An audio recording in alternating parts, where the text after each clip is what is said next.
Мы в этом году впервые практически на такой регулярной, стабильной основе выполняем президентскую программу ознакомления наших уважаемых молодых гостей, молодых относительно, не самых молодых, да, вот людей опытных, зрелых, но в то же время еще представляющих молодое поколение, ознакомление с нашей страной.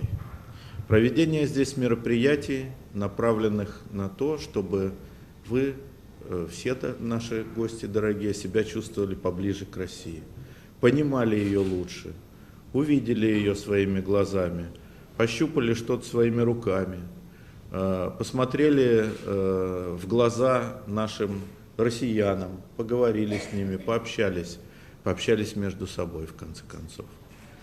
Но главная цель всей этой нашей работы направлена на одно, на то, чтобы укрепить отношения, дружбы, а в нашем случае со странами, которые образовались на постсоветском пространстве, братские отношения, традиционные отношения.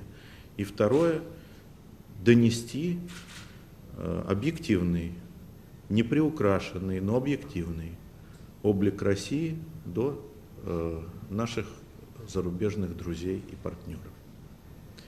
Сегодня в этом зале собрались преимущественно представители деловых кругов из стран СНГ.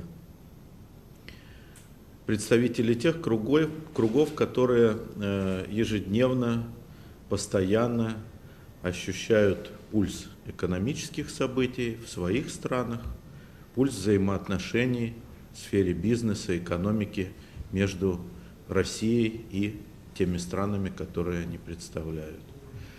Но есть здесь и представители общественности, и представители журналистских кругов зарубежных стран.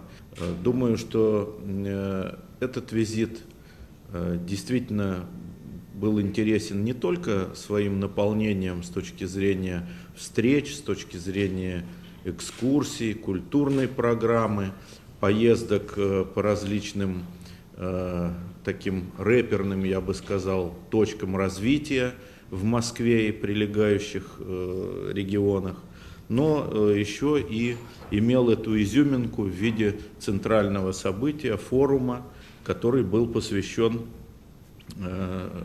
вопросам экономической интеграции, создания единого экономического пространства и рассматривал потенциал именно молодежи, молодого бизнеса наших стран в этом процессе, в этом строительстве. Беларусь всегда была очень близко с Россией. И кроме того, что наш объем валового производства более чем на 90% он увязан с Россией, и никогда ни культурные, ни какие-то иные связи не разрывались, в принципе, да, может быть, потому что мы очень близко с Россией. И, конечно, экономически мы очень связаны с российской экономикой, белорусская экономика. Любые какие-то положительные этапы развития российского производства, российские какие-то научные достижения, технологические достижения, они очень быстро находят применение в сфере белорусского производства. Ну и, конечно, если какие-то кризисные моменты происходят в России, они очень таким сложным эхом отдают по белорусской экономике, потому что все-таки перерабатывающая такая направленность нашей, машиностроительная направленность нашей экономики, она не может существовать без России. Это как бы с точки зрения экономики, с точки зрения какой-то гуманитарной населения белорусское, оно действительно не может себя рассматривать отдельно от России, отдельно, может быть, там, от бывших республик Советского Союза, от стран СНГ. Может быть, поэтому нам так легко общаться. Вот молодежи, которая как бы еще помнит советские корни, но в то же время имеет свой собственный путь развития. Нам очень легко общаться на этом форуме, может быть, из-за того, что была создана такая вот дружественная, благоприятная обстановка руководством, а может быть и потому, что действительно эта связь, она не нуждается в подтверждении.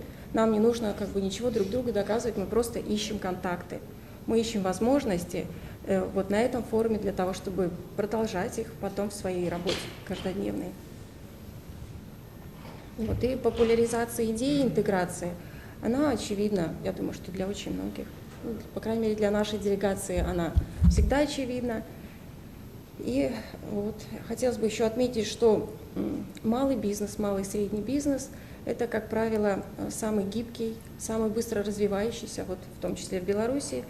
Количество вновь зарегистрированных предприятий, объем налоговых поступлений от малого и среднего бизнеса, он растет очень, очень сильно, ежегодно, очень большими темпами. И связь между вот малыми и средними предприятиями прямая. И прежде всего образовательный уровень наших предпринимателей – это то, что на сегодняшний день стоит на повестке дня. Вот в Беларуси вот интеграция образовательная, интеграция на уровне малых, средних предприятий – это очень важно для всеобщей пользы, на мой взгляд. Делегация Абхазии участвует в данном форуме, несмотря на то, что Абхазия не является официально членом Содружества независимых государств, тем более членом Евразийского экономического пространства. Несмотря на это, в Абхазии с большим интересом наблюдают за событиями, которые происходят на постсоветском пространстве, поскольку Абхазия является частью евразийского пространства. Мы живем в условиях нарастающих процессов глобализации. Сегодня становится очевидным, что странам в одиночку сложно выжить и успешно конкурировать в бушующем мире конкуренции. И естественно, что страны должны объединяться, интеграция идет и глобализация идет по пути регионализации. Естественно, на постсоветском пространстве формируется новая интеграционная группировка, которая вырастает на базе бывшего Советского Союза, но, естественно, на качественно новом уровне.